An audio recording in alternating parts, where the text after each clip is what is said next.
and talking.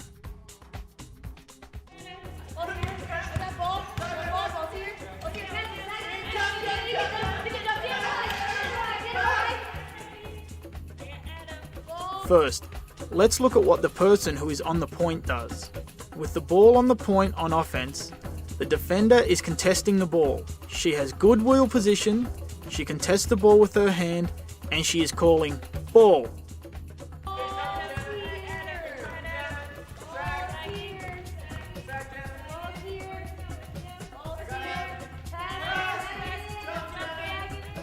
When the ball is passed, she sags to what we call the help position, so that she is ready to switch if needed.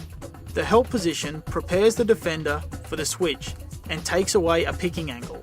From this position, below the free throw line, but not too deep so that she can jump again, she can see the ball side while still seeing her matchup by using her peripheral vision. She should be facing in between the two defenders so she can move in either direction. She is telling her teammates that she is the help defender and that she is sagging. As the shooter behind the screen goes baseline when jumped, the defender sees and hears that her teammate is picked out and she begins to rotate over.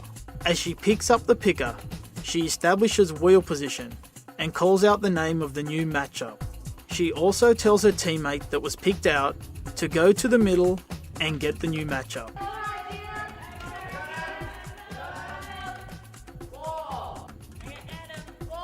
Now let's look at the person who jumped the shooter behind the screen. This is the person who initiates the switch. Before the ball is passed, she recognizes that she will have to jump the shooter and lets her teammates know that she'll be jumping if the ball gets passed there. This is the anticipation part.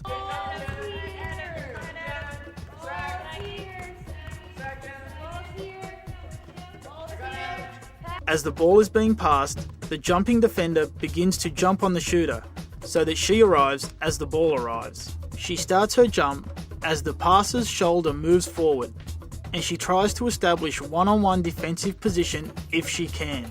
As she jumps, she tells her teammates that she is jumping and that she needs help and to switch.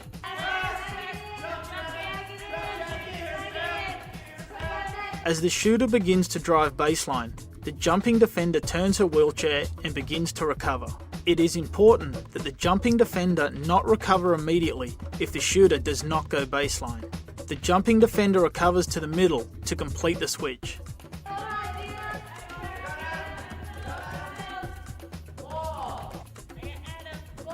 Lastly, let's look at the defender that was low during the switch.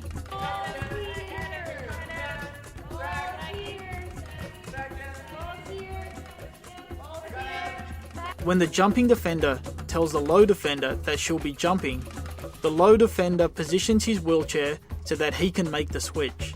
The low defender is facing in the direction that the shooter will be forced to drive when the jump occurs. The low defender should make sure that the offensive player setting the screen cannot get his footplate inside the push rim so that the low defender is held and cannot make the switch. As the shooter drives baseline, the low defender stays in position on the screener until the help defender can switch and take his position. He can stay in this position as long as the shooter has not turned to become a threat. The slower the shooter is in becoming a threat, the more time the defense will have to make the switch. The switch is completed when the low defender takes the shooter as his matchup when he comes out from behind the screen.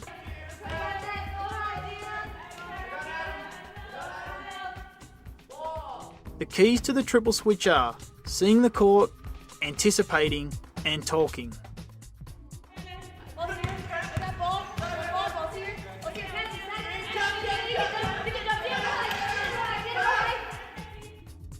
The key to great team defense will be how well you can